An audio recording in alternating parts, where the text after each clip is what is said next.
एक जमाने में पार्वतीपुर नामी एक पुराने गांव में गोलो नाम का एक छोटा लड़का रहता था।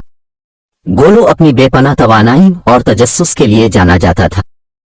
इसका दिन का पसंदीदा वक्त सोने का वक्त था, जब उसकी दादी इसे कहानियां सुनाती थीं।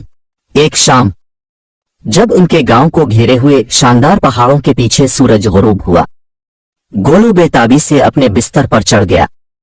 दादी की एक और दिलचस्प कहानी के लिए तैयार था। दादी ने प्यार से उसे कहने लगी, दादी गोलो से, आज मैं आपको एक नेक दिल हाथी के बारे में एक खास कहानी सुनाऊंगी। गोलो की आंखें जोश और खरूश से फैल गईं, क्योंकि वो नेक और अच्छे लोगों और जानवरों के बारे में कहानियां सुनना पसंद करता था। दादी, बहुत पहले हमारे गांव से बहुत दूर एक सूफियाना जंगल में गुरु नाम का एक मेहरबान और शरारती हाथी रहता था। वो जंगल के किसी दूसरे हाथी के बरक्स नहीं था, क्योंकि इसमें जादुई ताकत थी। जब भी वो किसी चीज को अपनी सूंड से छूता था, वो बिल्कुल मुख्तलिफ चीज में बदल जाती थी। गोलो को अपने कानों पर यकीन नहीं आ रहा था।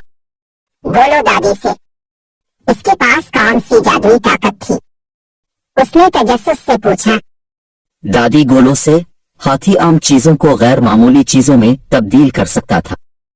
एक दिन जंगल में खाने की तलाश के दौरान हाथी एक मरते हुए दरख्त के सामने आया। इसकी शाखें मुरझा गई थीं और ऐसा लगता था कि उसकी उम्मीद खत्म हो गई है।